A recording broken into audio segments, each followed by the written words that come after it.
Good morning. I hope you all are fine. I'm also doing well at my home. Anyways, you know that we are dealing with The Wasteland by T.S. Eliot. And in today's clip, I'm going to deal with different techniques which have been used by T.S. Eliot in The Wasteland. Right? See, T.S. Eliot is perhaps the most prominent poet of the 20th century. He may be the central pillar on which the edifice of British literature, particularly 20th century British literature, erects.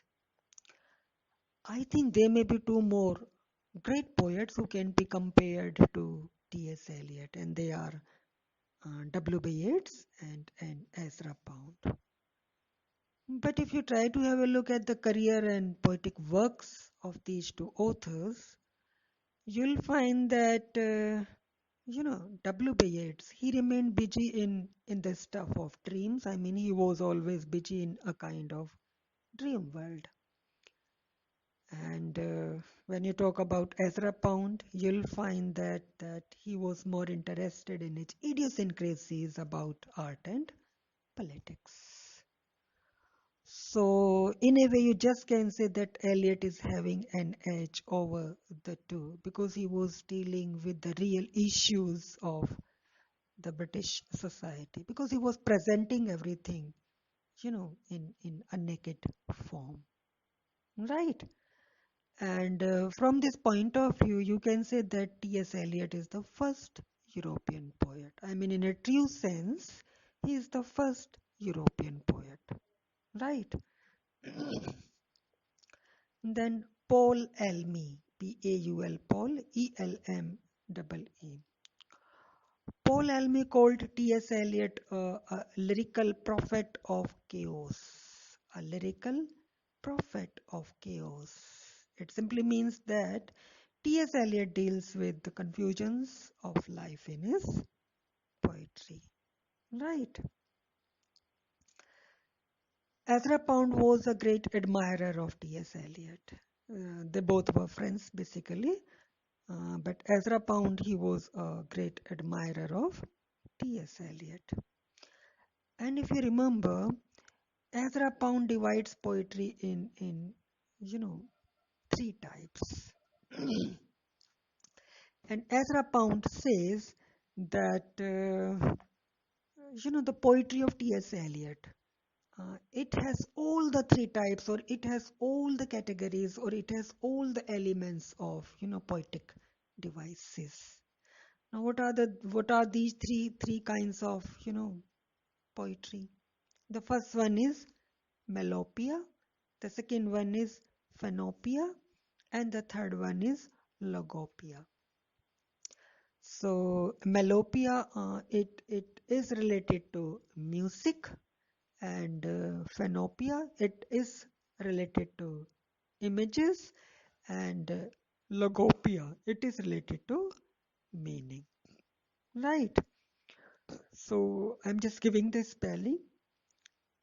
Melopia, Melopia.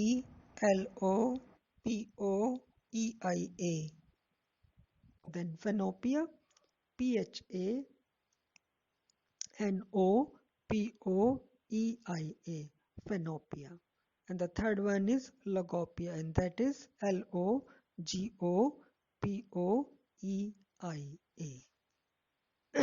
Right. So basically, Melopia is the play of music, and Phenopia is the play of images, and Logopia is the play of meaning. Now try to understand the meanings of these three words: Melopia, Phenopia, and Logopia. Melopia is basically, when words are charged beyond their normal meaning with some musical property, right? So when some words are charged beyond their normal meaning with some musical property, that is Melopia. Right? I mean, a kind of meaning is evoked. I mean, this is the use of sounds also in order to give some meaning, right? I mean, with a musical quality. Excuse me. Then the second one is Phenopia. Phenopia basically means, you can say that it means seeking clarity of expression through precise images. Seeking clarity of expression through precise images. Right. Uh, it may be like casting the images upon the visual imagination. Casting the images upon the visual imagination. Right. Ezra Pound refers to it as imagism. So Ezra Pound says that imagism is what, phenopia. Getting my point. Then the third one is logopia. Logopia is basically an ironical play of words. Logopia is an ironical play of words. Right. Actually, Ezra Pound defined it as the dance of the intellect among words, as the dance of the intellect among words. Right. Actually, this particular word, which one? Logopia. It was not coined by Ezra Pound, but it already existed in classical Greek literature. Right. So the two words, Melopia and Phenopia, they have been given by Ezra Pound. And he also talked about this third word, that is Logopia. But you can now say that it has been coined by Ezra Pound because it already existed in classical Greek literature. Right. So Ezra Pound feels that Eliot's poetry is perfect because his poetry has all the three categories of, this uh, poetic categorization, right? Now, if you try to have a look at the wasteland, you'll find that Eliot rejected traditional meter. At the same time, he rejected traditional rhyme and stanza form, right? And you'll find that the parts of the poem, I mean the wasteland, they are written in free verse, and and parts of this poem are written in iambic meter, particularly in hexameter. I mean 6 feet meter, right? Then there may be some. I'm just going to talk about some particular devices which have been used by T.S. Eliot in the wasteland. I mean different techniques which have been used by T.S. Eliot. So the first one is phantasmagoria. Phantasmagoria. Phantasmagoria.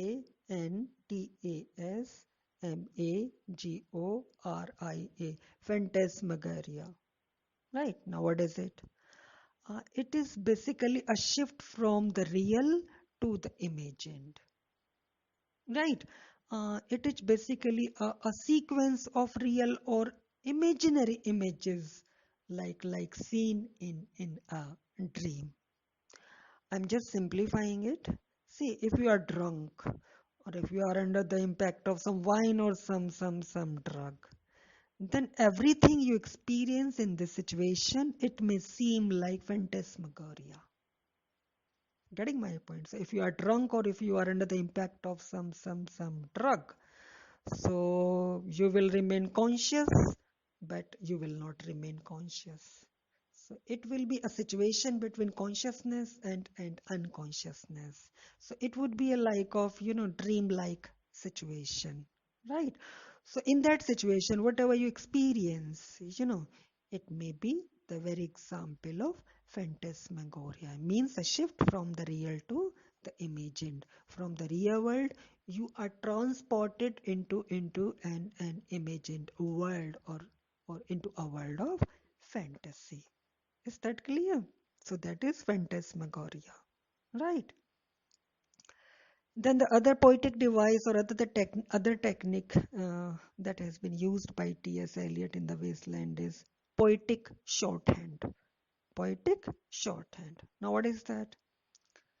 See, it is a device for linking the contemporary wasteland with places and scenes in history, myths, and legends by the use of phrases, quotations, and allusions. Getting my point? So, poetic shorthand, it is a device with the help of which, a poet links the contemporary wasteland with places and scenes in history, myths and legends by the use of phrases, quotations, and allusions. So I hope you are aware of phrases, you are familiar with quotations. Now, what do you mean by allusion? See, this is something you just can say to call something to mind without mentioning it. Allusion is to call something to mind without mentioning it. Right? If you try to have a look at the wasteland, you'll find a number of allusions which have been used by T.S. Eliot. Particularly, he uses from Shakespeare, and he takes allusions from the Tempest, from Hamlet, from Antony and Cleopatra also. Right. Now, if you try to have a look at the poetry of T.S. Eliot, particularly The Wasteland, you'll find that his poetry is replete with allusions, references, and quotations. And these allusions, references, and quotations, they basically perplex the minds of the readers. I mean, they basically make the things somehow typical and uh, I mean out of reach, you just can say. I mean, they make things typical to understand. Right. Now the question is why Eliot has used so many allusions and references and quotations in The Wasteland. The answer is that Eliot was familiar not only with one literature, but I think he was familiar with so many literatures. And at the same time, he was familiar not with one philosophy, but with so many philosophies. Right? He was a great reader of books. And at the same time, he had knowledge of European literature, right from Homer down to his own day. And side by side, he had the knowledge of the Hindu and the Buddhist philosophies. And if you remember, he had read the primitive myths, legends, and the Bible. So he had a very good knowledge of different areas. He had a very good knowledge of different myths, different civilizations, and different religious books. That's why he refers to these myths, legends, and philosophies repeatedly in the wasteland. And from these myths and legends and philosophies, he takes different allusions and references and quotations. Getting my point. In the wasteland, you can find a number of allusions and references and quotations. And after you finish the wasteland, you'll find that the wasteland is it's a mosaic of quotations and allusions and references. As I have told you that he takes a number of allusions and references from Shakespearean plays like The Tempest, Hamlet, and Antony and Cleopatra. Right. So that is why I.A. Richards he referred to his style uh, as poetic shorthand. Right. So it was I.A. Richards who referred to the style of T.S. Eliot as poetic shorthand. So I hope this device that of poetic shorthand it is clear to you, and in it basically the contemporary wasteland, it is linked with different places and scenes in history, myths, and legends with the help of phrases, allusions, and quotations. Right. Then there is one more technique or device which has been used by T.S. Eliot in the Wasteland, and this is, mythical method. Mythical method. Right. Now, what is this mythical method? See, this mythical method can be defined as a parallel between the past and the present. Why? Just to bring out similarities and dissimilarities, right? So it is a parallel between the past and the present to bring out similarities and contrasts, right? So I think at some place T.S. Eliot defines this method by saying, he says, I mean, he defines it by saying that it is a method of controlling, it's a method of ordering, and it's a method of giving a shape and significance to the immense panorama of futility and anarchy, which is contemporary history. Getting my point? So this thing you will find in the wasteland. I mean, a link between the past and the present. So you'll find it, with the help of Tiresias. Tiresias is a mythical character, and I mean, in the wasteland, he plays the role of a commentator. He is blind, but he is gifted with prophetic vision. How he became blind, I'll talk about it. How he was gifted with prophetic vision, I'll talk about it while dealing with different myths, because so many myths are there. And for myths, basically, I mean, he was grateful to, two particular authors, Miss Weston, and there is one more author also. I'll be talking later. So Tiresias works just like a link between the past and the present. He was present in the past during the Greek period. If you remember, he was a character in Oedipus the King. Oedipus the King. And he was the soothsayer who made a proclamation that Oedipus will murder his father, and he will sleep with his mother, and he'll create children with his mother. Right.